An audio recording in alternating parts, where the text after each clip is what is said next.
लखनऊ में सीएम योगी की रिहाइशगाह पर साहबजादा दिवस मनाया गया। इस मौके पर सिखों की मजहबी रसूमात, कुर्बानी और कीर्तन का एहतमाम हुआ। सीएम योगी ने सिख कौम से खिताब करते हुए कहा कि सिखों ने हिंदुस्तान में इस्लाम फैलाने की नीयत से हमला करने वालों को मज़ा चखा दिया था और हिंदुस्तान को इस्लामी रंग ढंग में ढालने वालों से लोहा लिया था। सीएम योगी ने कहा कि आज हिंदुस्तान की सनातन धर्म जिंदा और इस्लाम फैलाने वालों का नामो निशान मिट गया है।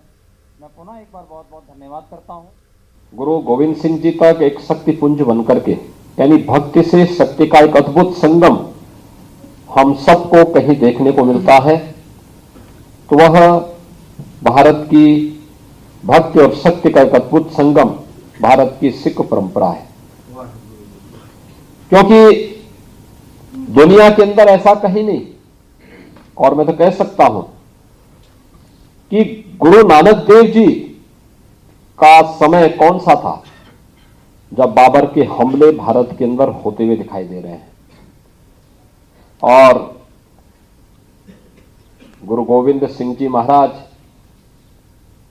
तक आते आते ये हमले भले ही तेज होते हुए दिखाई दे रहे हों, लेकिन भारत का सिख इतिहास इस बात को कहता है, सिख कौम जहां कहीं भी है अपने पुरुषार्थ के लिए जानी जाती है, लेकिन भारत को गुलाम बनाने की मंशा और भारत को इस्लाम में बदलने की मंशा के साथ जो आए थे, आज उनका नामो निशान मिट गया है।